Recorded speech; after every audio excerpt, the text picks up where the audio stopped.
Another Sumerian tablet has been just recently translated, showing some of the flood, a different version of the flood as well. There are just a slew, a large number of identical flood stories to the biblical flood, with different, from the different cultures spread around the world. So it was certainly a worldwide event. And you mentioned also the extinctions that Earth has had on a pretty repetitive basis. Fortunately, many millions of years in between each of the occurrences, but we've had a good 5 extinction events that have lowered the flora and fauna on the world, on Earth, to almost extinction levels, and yet Earth has always bounced back as good as, if not better than before, and to me that would certainly suggest, there's no proof, but certainly suggest that there was some outside help involved in our planet recovering from many of those disasters. And that does not mean that going back to the early extinction events of 362 million years ago, or 240 million years ago, those events when we weren't around, but life itself, the flora and fauna was replenished quickly. The Cambrian explosion, to me, is one of the great events on this planet. We were talking earlier about, panspermia, the sudden emergence of life, and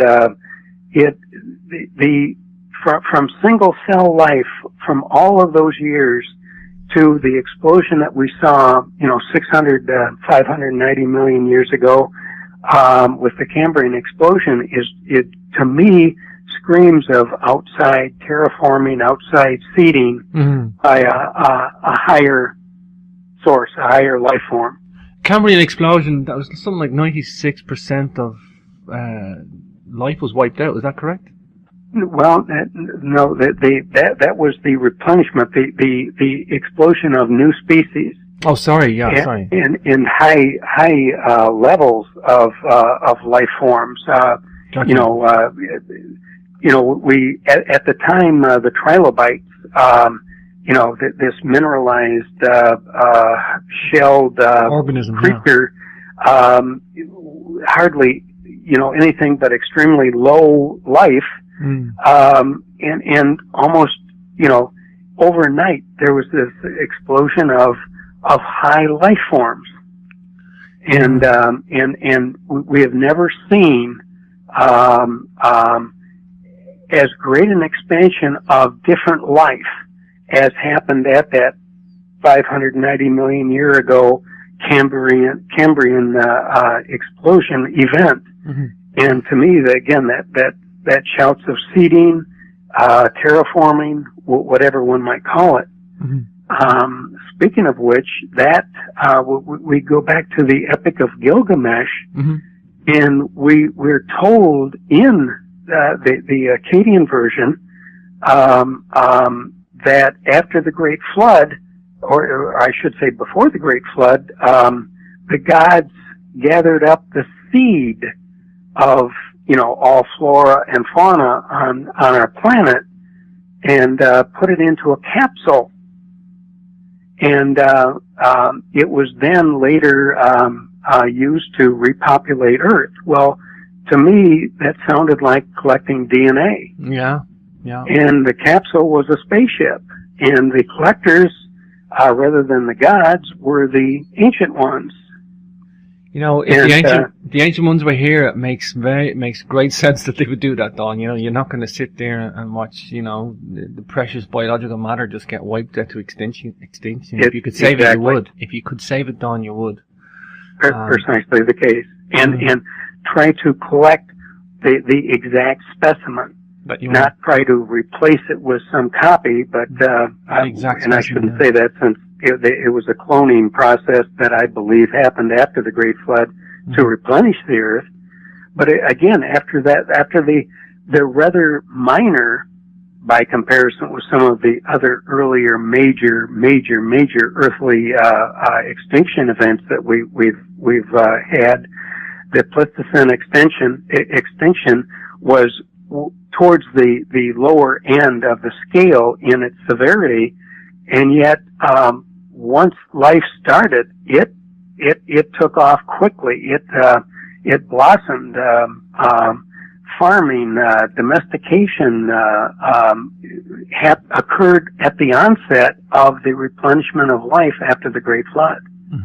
You know, that's kind of instead of going backwards, it started ahead of where it left off.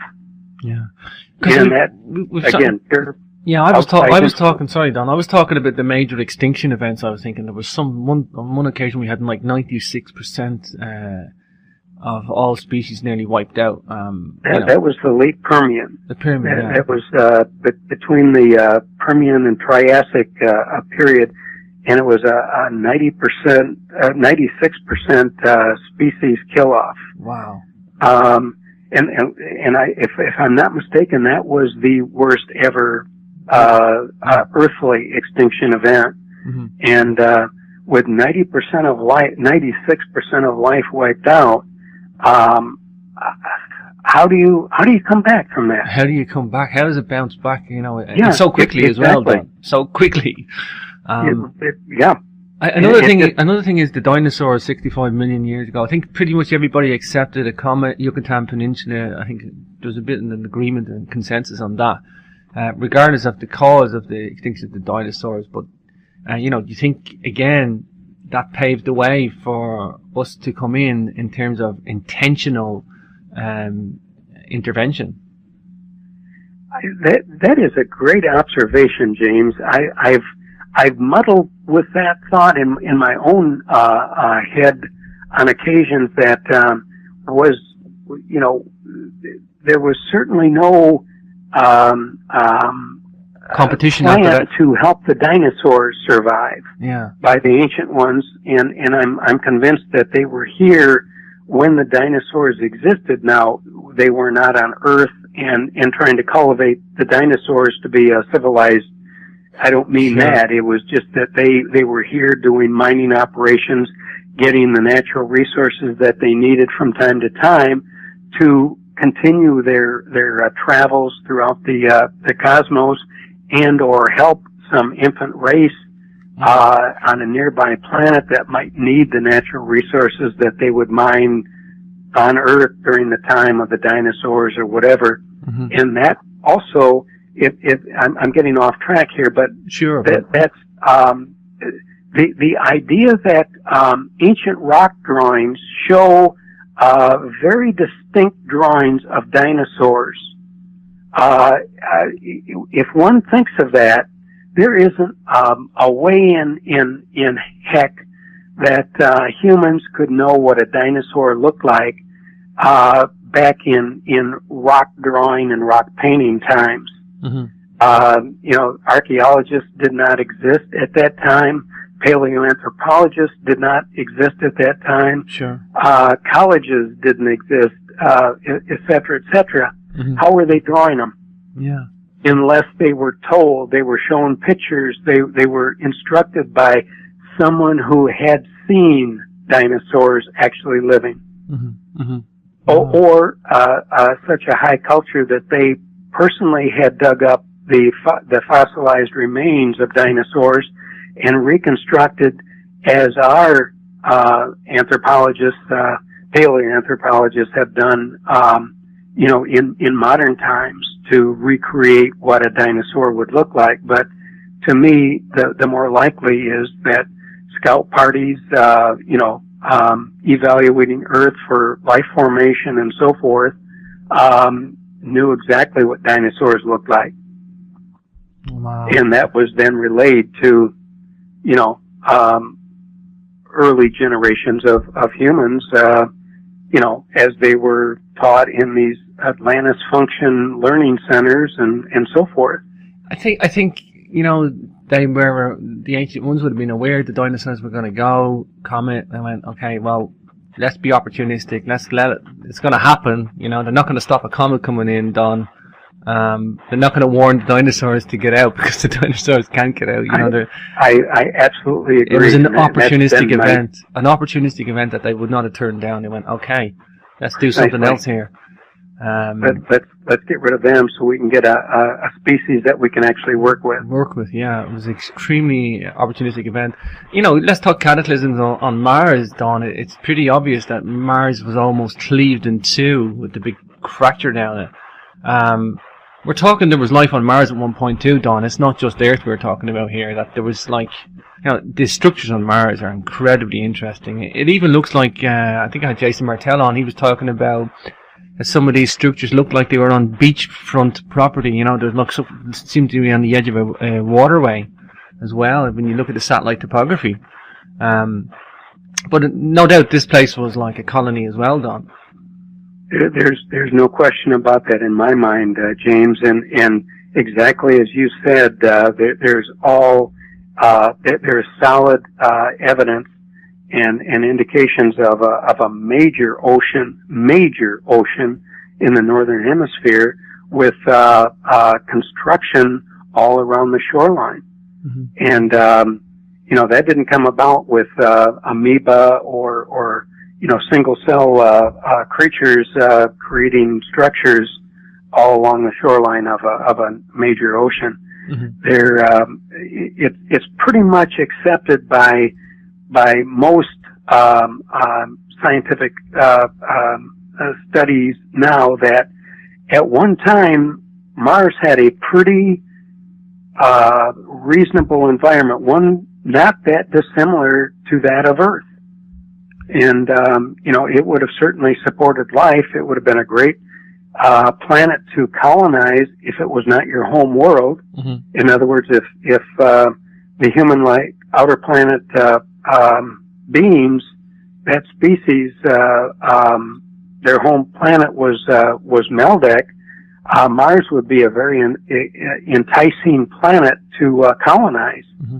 Do we know how far back that culture goes in terms of time frame? I mean, would it be more interesting to colonize Mars because they didn't want Earth for another reason? Maybe you colonized Mars first because it was more desirable to them. Now, you're saying Meldeck or the ancient ones? Well, the ancient ones. Well, the ancient ones would I don't believe that they would have done any colonies. Mm. It would have been where they would have gone where life was. Mm. So they would have gone to the home planet. Gotcha. And that's where they would have concentrated their focus of effort and attention on the home planet rather than on colonies. I do believe that if indeed Meldeck was the home planet of the outer planet human-like species, that it was the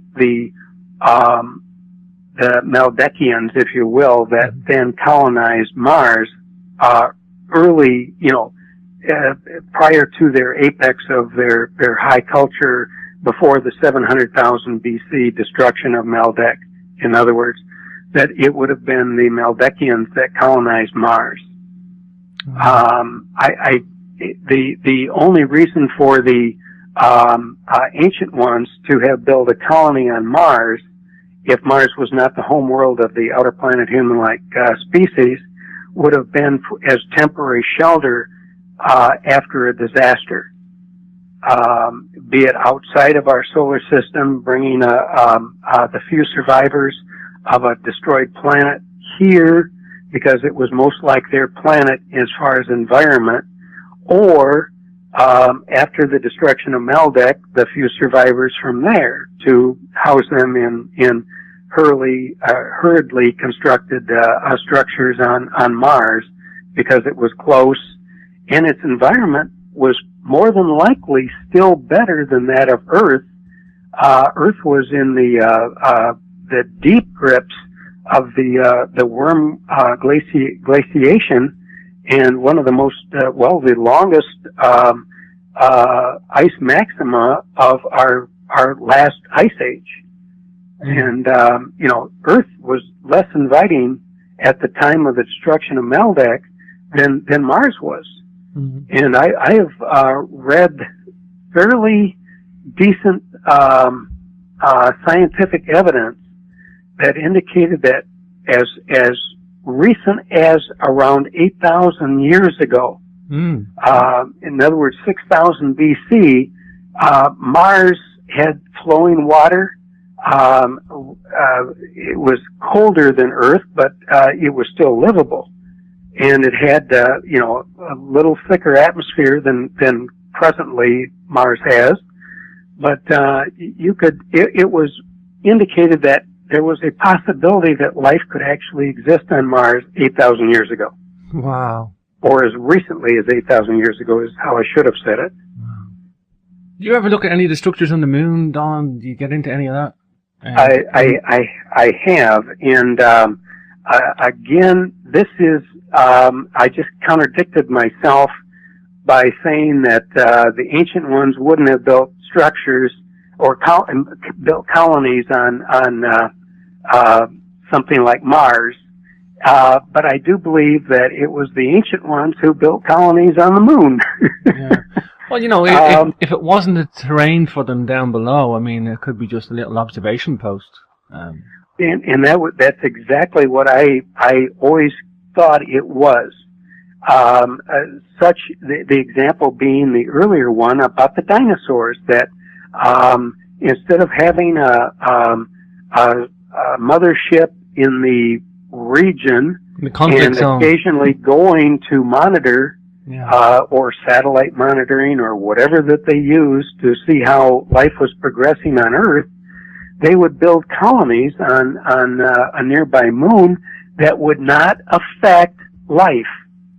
They were, one thing for sure, the ancient ones did not want to interfere with the development of life. If life was not developing on a celestial body, they felt they could use it to however that they needed to use it for mining, and most of the structures on the moon appear to be for mining operations. It was not necessarily, certainly not for a civilization or high society or high culture. It was a very sparse, very workman's type dome, and you might have some underground or subterranean chambers for overnight sleep and perhaps eating. But the dome then on the surface, you went out and did your mining, and then we left, and we relocated the dome to another area where we were going to do mining. That sort of process, and again, never interfering with life because the moon was lifeless. Sure. Yeah, I got Mike Barra on a couple of weeks now. Going to talk about moon structures and stuff, so I'm going to be a bit more well versed the next time I speak to you, Don. But yeah, it's something I haven't got into a lot. It's incredibly fascinating, Don, and it hasn't been investigated properly. So much suppression of photographs and everything up there. It's crazy, it's well, and the observation of structures, dome-like structures, bridges, things of this nature on the moon have gone back to again the 1800s with very, very respected, prominent astronomers at the time, using their telescopes to observe and document in very, very high detail, I might add, the structures that they observed on the surface of the moon. And one thing that I found fascinating with some of the most respected astronomers of the time in the 19th century, where they would go back, night after night, week after week, observing a particular site, and all of a sudden that site was gone. Wow. And they would locate another site then sometime later. Mm-hmm. You know, so to me that indicated that there was activity on the moon. Sure. Moving, you know, relocating those domes or those bridges or whatever was in use, the equipment on the surface of the moon, to another location to do additional mining. Wow. Yeah. You know, I'm thinking of a mining operation, Don. I'm thinking of colonization of Earth. I'm thinking of, a variety of intervention on this planet. And, you know, why the concept of civilization, Don? Why give us civilization? If we were worker beings or, here to, to help with mining or, experimental or whatever, why give us civilization, Don? That's a great question, James. That hits to the heart, in my opinion, of what the ancient ones were about. The cosmic order that I talked about, where they went in their travels, their main purpose in scouring the universe was to help, assist, guide, civilize, and teach the infant races that they would encounter throughout the cosmos, the universe as a whole. Why not do a bit of pro bono charity work on the way, Don? Eh? Well, it was to me and again there are references, inferences, passing remarks, and things of this nature in ancient texts, especially Sanskrit texts, that seem to indicate it was a dual-fold purpose. Mm-hmm. One of the purposes was I alluded to earlier about the very destructive, self-destructive nature of the early universe. Civilization would achieve great heights only to destroy itself. And we see a lot of the references in our earthly text of the ages, the worlds, the suns that are referenced in numerous different texts from around the world of these prior destroyed worlds. And to me, I believe they were references of that early time in the universe where cultures would start up and reach high levels only to self-destruct. And it was the 7 early first being species from around the universe. They were not neighbors. They were spread around the cosmos that on their own, they were fortunate enough to survive their own self-destruction. They were at the 11th hour, and wow. they pulled themselves back from the brink. And for that reason, they decided that it was imperative for their survival that they teach the infant races coming up, so the universe, the cosmos, was not destroyed, taking them along with it. So some of it was self-preservation. I think that was one of the definite purposes, intent behind their activity. The second,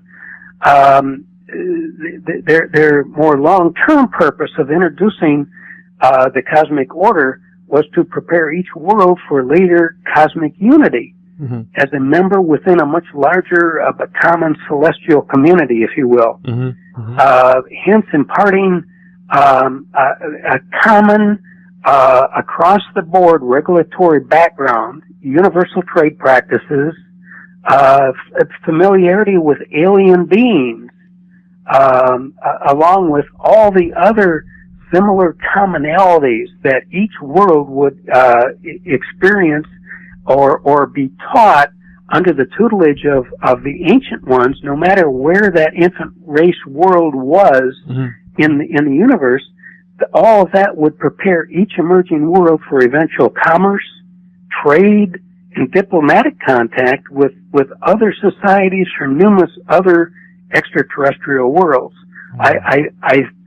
I really believe that their regulated growth, their commonality and how they approached everything, the introduction of alien life forms to humanity, so we wouldn't be afraid of it when we dealt with it on our own as we traveled the galaxies, as we became an advanced culture that didn't destroy itself and self-destruct.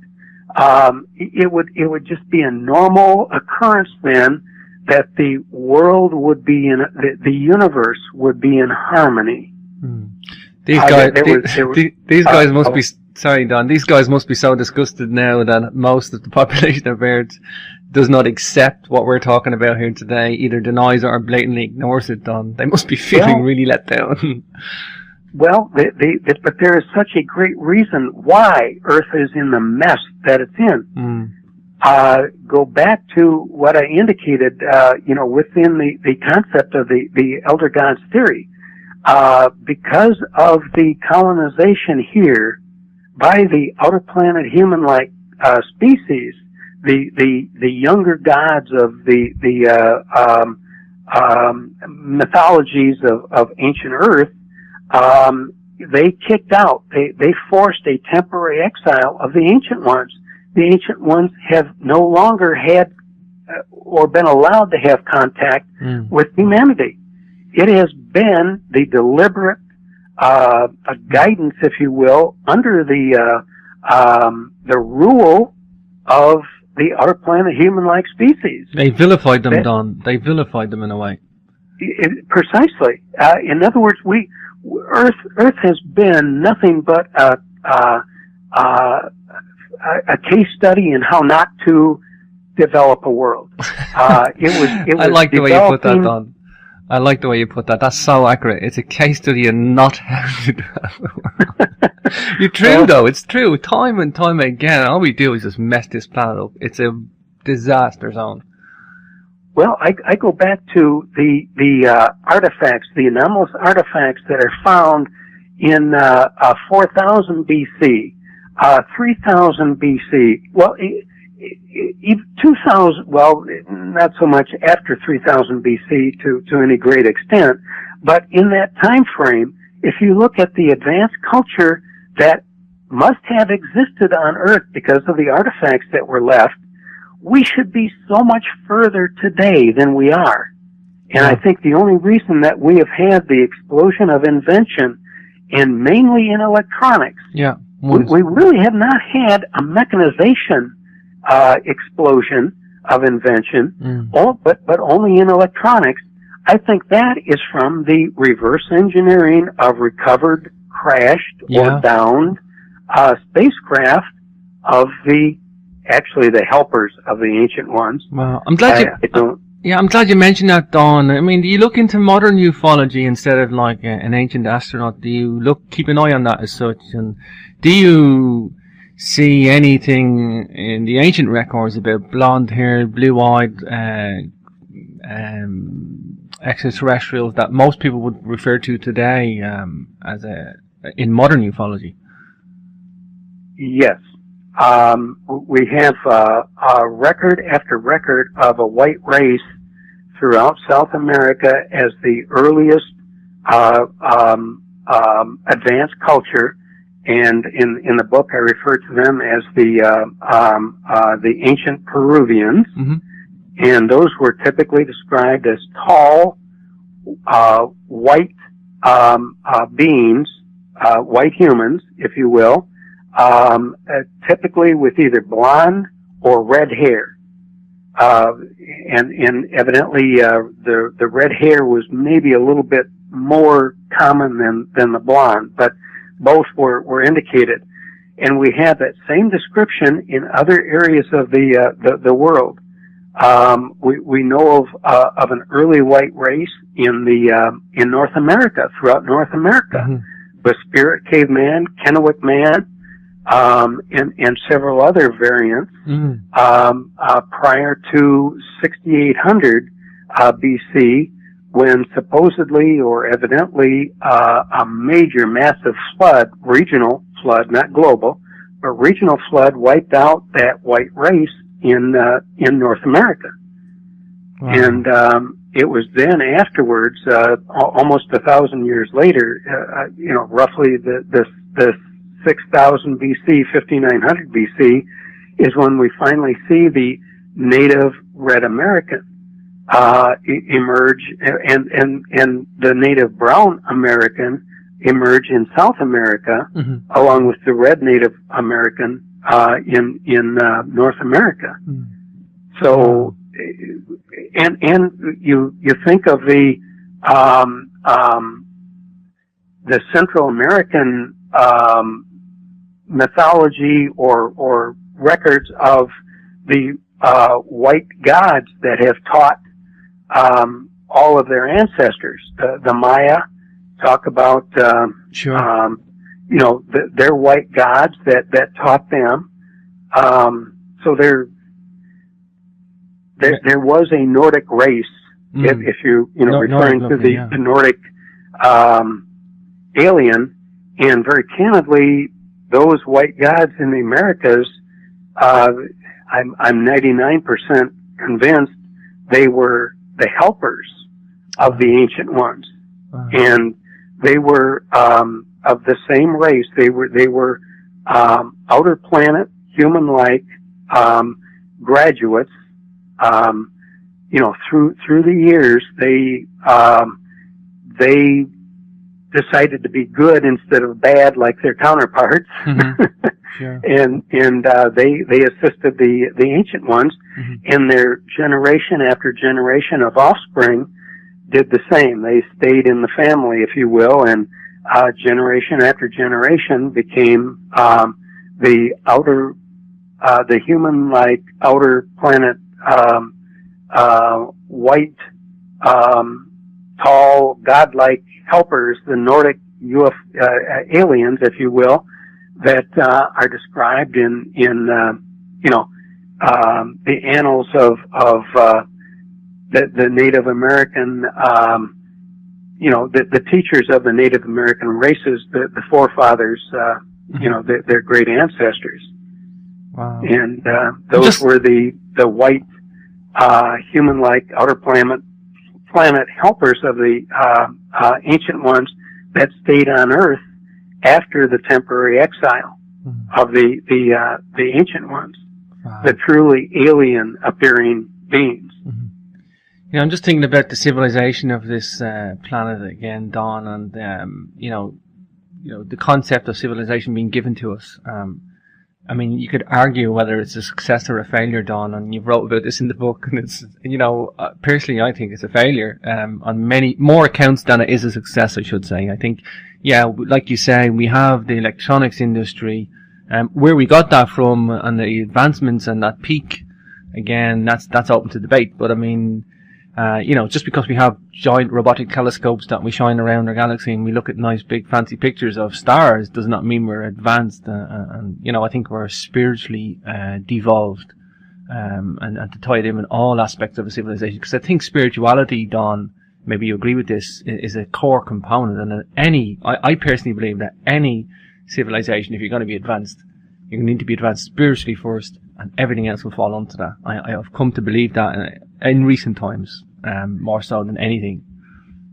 I could not agree more, James. And you hit on a couple things. The degenerated nature of civilization is exactly what I was referring to earlier, where we were on a path, you know, as recent as 4000 to 3000 BC, where we were progressing as we should have at the moral maturity level of what we had obtained as a species, as a prominent species under the guidance of the strict guidance of the ancient ones and their human-like helpers. And because of the disruption caused by the dissident group of outer planet human-like beings that then came here in 5300 BC and began their colonization, and you know, by 3150 caused a world war and completely disrupted the progress humanity was making on Earth under the tutelage of the ancient ones. And for the ancient ones to save Earth and the human population, they agreed to this temporary exile so the outer planet human-like dissident group of colonists would not set off nuclear weapons around the planet and basically destroy, the planet. If we can't have it, no one can have it type mentality and attitude. And with the departure of the ancient ones in around 3150 BC, everything changed for Earth as far as civilization. So it is my opinion, we were progressing as we should have prior to 3150 BC. It's only been after that time and it made civilization even worse because at one time we were shown how to do it right. Until the departure of the ancient ones, and then all of a sudden, we have this completely different influence, the influence of the outer planet human-like gods that then took over after the departure of the ancient ones, and they did everything to keep humanity down and keep the outer planet human-like gods at the top. And when they disappeared from public view, I didn't say they disappeared from Earth. I said from public view. About 450 AD, they have been working from behind the scenes, from their position of power, as power brokers, as kings, as movers and shakers in the business, you name it. And all they've done is brought plague, famine, war, pestilence upon Earth. Yeah. And like you said, we have gone backwards in civilization with the loss of the ancient ones. Yeah. And the ancient ones will return. I have no idea when. There was some speculation that perhaps it was the Mayan end time prophecy, the December 21st, 2012 time frame. Mm-hmm. Obviously, that did not happen. In fact, nothing happened, which I wrote an article prior to the end times prediction that indicated I don't think a darn thing is going to happen. In essence, and but we're in a mess, and with the lack of belief in God or the Creator, the lack of the moral decay, the lack of any core value in this in the entire world around the globe anymore. We're doomed. We're doomed to self-destruct as a civilization, as a species, as a world, and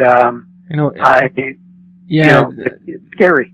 Yeah, it's funny, Don, because I kind of found spirituality by looking into ancient cultures. I'm looking at these guys going on about spirituality, and I'm looking at them.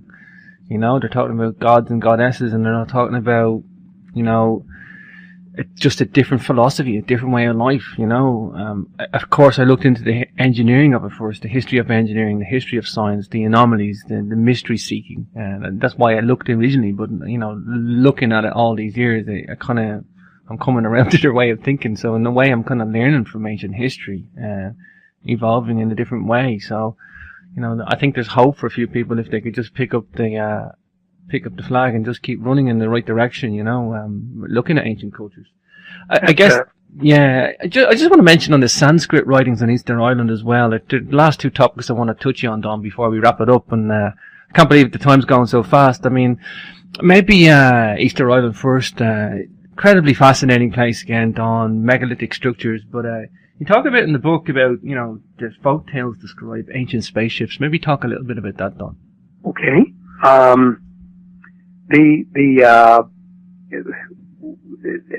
Getting into that,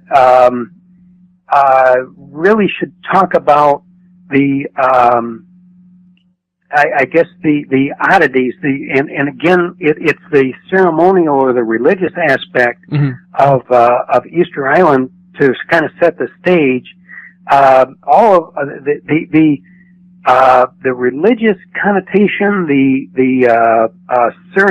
ceremonial center, if you will, of Easter Island seemed to center around the village of Orongo, and there was about 100 stone houses along the 1,000-foot high cliffs, facing the ocean, all built in a row on natural rock terrace, and all of that construction was very similar to the Peruvian stone construction found at Cusco, Machu Picchu, even Tiwanaku.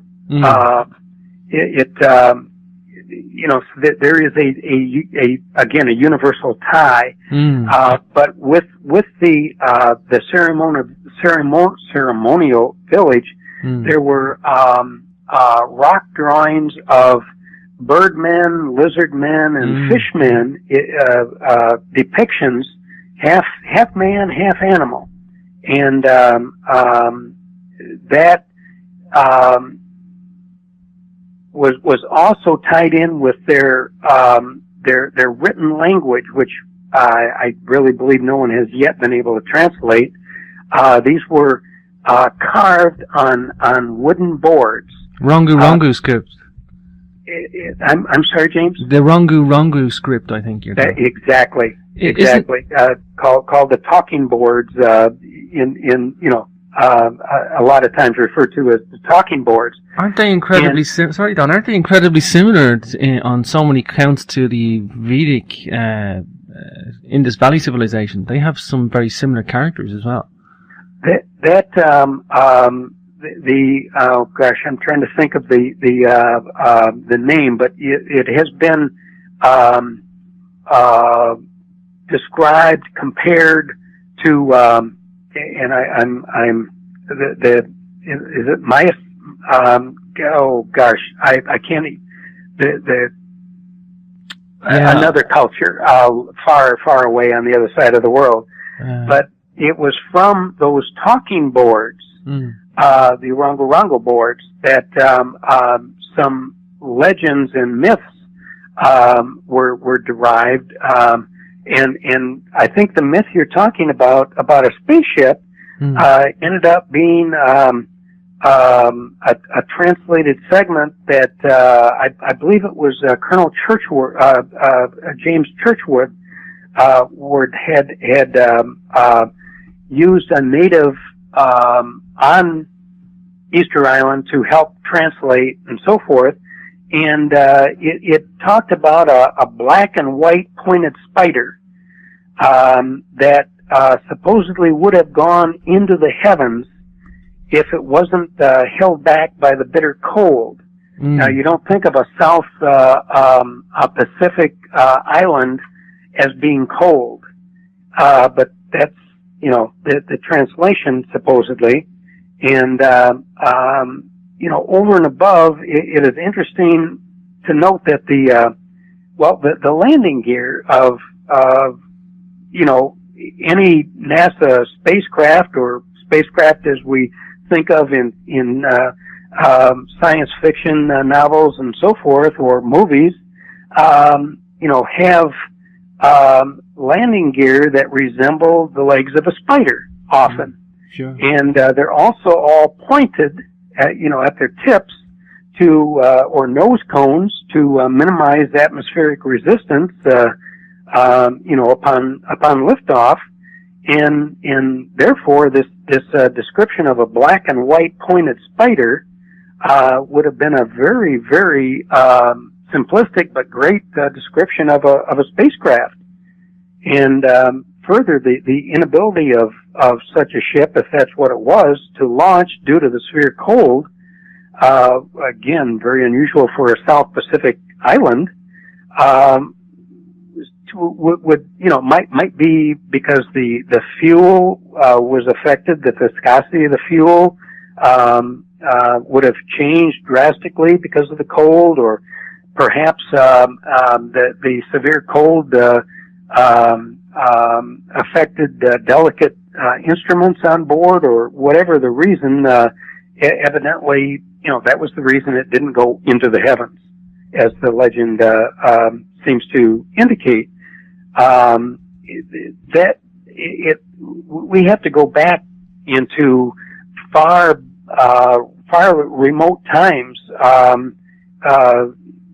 before 21,500 BC, to have that South Pacific location affected by the cold maxima of the latest glaciation, the latest ice age glaciation. So we're talking, if indeed that was the correct translation and that was the correct description, and our interpretation is of a spaceship, it was a long time ago, sometime before 21,500 BC. So wow. Interesting myth or legend, and that stuck out to me. That I thought that was a great story. Sure, it's interesting analysis too, Don. Don, I want to wrap up on the Sanskrit writings. I know you're well versed and well researched in the Sanskrit writings, and I just find these incredibly fascinating. They talk about, long epochs of civilization, or cultures, if you will, going back, long before we're supposed to. I can't remember. We got the Ramayana and the Mahabharata, the Upanishads, and they're just the most incredible writings. I think we're incredibly lucky and precious to have these, because they put a massive part of this story together, Don. And maybe just we'll finish up on some of the Sanskrit writings. The derivation of the Elder Gods theory relied on two cultures in particular. The Egyptian culture and their hieroglyphic, I can't even talk today, hieroglyphics, yeah, and the massive Sanskrit writings that you just alluded to of ancient India. And ancient India, it was the key. I was reading another a verse in the Rig Veda one night about 1:30, night and morning, however you want to do it, late at night, and it happened to involve the elder gods, and that passage, it finally became the key. It finally clicked on how all of the individual bits and pieces finally fell together into a true mosaic for me. So I am extremely partial to the Sanskrit writings, and of all of the ancient texts, they to me are probably the most revealing of a past that I don't believe depicted Earth per se. Some of the ancient records do. Other records, I believe, are off-world references without saying it. And it is one of the greatest wealths of information, to me anyway, available about the ancient ones, and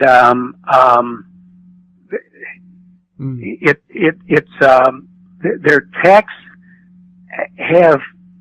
they talk about nuclear weapons. They talk about spaceships in the form of Vimana. Vimanas, yeah. You name it. They talk about an advanced world, an advanced culture, advanced civilization, at least to 21st century Earth, and actually in certain degrees far beyond 21st century achievements. again, I do believe it is not only a description of what some of their ancestors saw, since they were shown by the ancient ones, the ships, and some of the devices, some of the artifacts that are described, things of that nature. It all ties in with a good relationship with the ancient ones at the time that those stories were created, written down, passed down from generation to generation, or however they were transferred to us in current day. And the Sanskrit records also refer to an even earlier language called Sansar, which was always described as the language of the gods. And evidently that was the forerunner, the predecessor of the Sanskrit language, or at least perhaps where the Sanskrit language was, from which it was derived. And supposedly many of the oldest texts around were written in that Sansar language prior to translation into or copied into Sanskrit, and some of those records supposedly are still held in Tibet by Tibetan monks in their lamaseries, monasteries, hidden in the deep recesses of caves in the Himalayas and so forth. I don't know if that's merely an old wives' tale or if that's completely true. It makes a lot of sense, since the Aryan intrusion around 3000 BC. I know that a lot of records left India going into Tibet, into the mountains, and so it makes a lot of sense. Preserving those very ancient records upon which much of the Ramayana and Mahabharata and the other much of the other Sanskrit literatures are based on would have been saved or transported to safety, out of India into the lamaseries of Tibet. Wow. Don, we're nearly out of time. We're at the top of the second there. I can't believe how the time has gone. You got me really curious and intrigued now, because the trilogy is going to be a quadrilogy, and I really look forward to the fourth book. You kept that one back from me, Don. You've been holding back on me, but well, I've it has taken so long to write it. Had I told anyone 3 years ago when I started, you'd have been committed. It would have been. Well, it can't be very good if it's taken 4 years now to get it out, or 3 years to get it out. But I understand. It is completed in rough draft. I am now just going over it to polish and finalize all of the footnotes and so forth, and then a final reread thereafter. So I'm still about 4 to 6 months away from finalization, but it actually kind of goes more into after the 450 AD that I talked about earlier, when the younger gods, the outer planet human-like gods, disappeared from public view, and that's the. Well, Don, it makes me wonder after our 3 shows what on earth.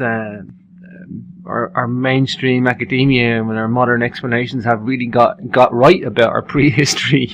It's artists like yourself doing this and chiseling away at it and coming up with the evidence and sorting through it and categorizing it, and it's a life's work for you, Don. I know it is. I can only envisage what the size of your library is like, Don. It must be quite vast. But look, I really thank you for your time again today, Don. It's been a pleasure, and I'm really excited about looking at the fourth book when it does come out. And you keep in touch with me, brother. It's always nice to talk to you, Don. That is a promise. And again, thank you so much, James, for again having me on. And you are the best. I always enjoy our conversation, and look forward to further discussions as we go into the future. And as always, best always, James, and be talking to you soon. Take care, brother.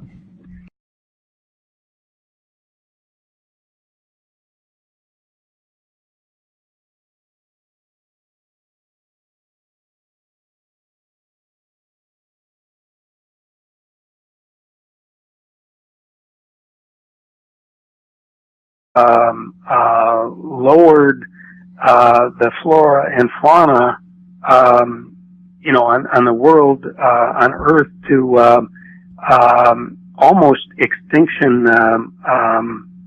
levels, and yet Earth has always bounced back as good as, if not better than before, and to me that would certainly suggest. There's no proof, but certainly suggests that there was some outside help involved in our planet recovering from many of those disasters, and that does not mean that going back to the early extinction events of 362 million years ago or 240 million years ago, those events when we weren't around, but life itself, the flora and fauna was replenished quickly. The Cambrian explosion, to me, is one of the great events on this planet. We were talking earlier about, Sure. panspermia, the sudden Emergence of life, and from single cell life, from all of those years to the explosion that we saw, 590 million years ago, with the Cambrian explosion, it to me screams of outside terraforming, outside seeding by a higher source, a higher life form. Cambrian explosion, that was something like 96% of life was wiped out. Is that correct? Well, no, that was the replenishment, the explosion of new species. Oh, sorry, yeah, sorry. In high levels of life forms. Gotcha. We at the time the trilobites, this mineralized shelled organism creature, hardly anything but extremely low life. And almost, overnight there was this explosion of high life forms. And we have never seen, as great an expansion of different life as happened at that 590 million year ago Cambrian explosion event. And to me, that shouts of seeding, terraforming, whatever one might call it. Speaking of which, we go back to the Epic of Gilgamesh, and we're told in the Akkadian version that after the Great Flood, or I should say before the Great Flood, the gods gathered up the seed of all flora and fauna on our planet and put it into a capsule. And it was then later used to repopulate Earth. Well, to me, that sounded like collecting DNA. Yeah. And the capsule was a spaceship. And the collectors, rather than the gods, were the ancient ones. If the ancient ones were here, it makes great sense that they would do that, Don. You're not going to sit there and watch, the precious biological matter just get wiped out to extinction. If you could save it, you would. If you could save it, Don, you would. Precisely the case. And try to collect the exact specimen. But you not try to replace it with some copy, but and I shouldn't say that, since it was a cloning process that I believe happened after the Great Flood to replenish the Earth. But again, after that, they're rather minor by comparison with some of the other earlier major earthly extinction events that we've had. The Pleistocene extinction was towards the lower end of the scale in its severity, and yet once life started, it took off quickly. It blossomed. Farming, domestication occurred at the onset of the replenishment of life after the Great Flood. You know, that's kind of instead of going backwards, it started ahead of where it left off. Yeah. And I was talking. Sorry, Don. I was talking about the major extinction events. I was thinking there was on one occasion.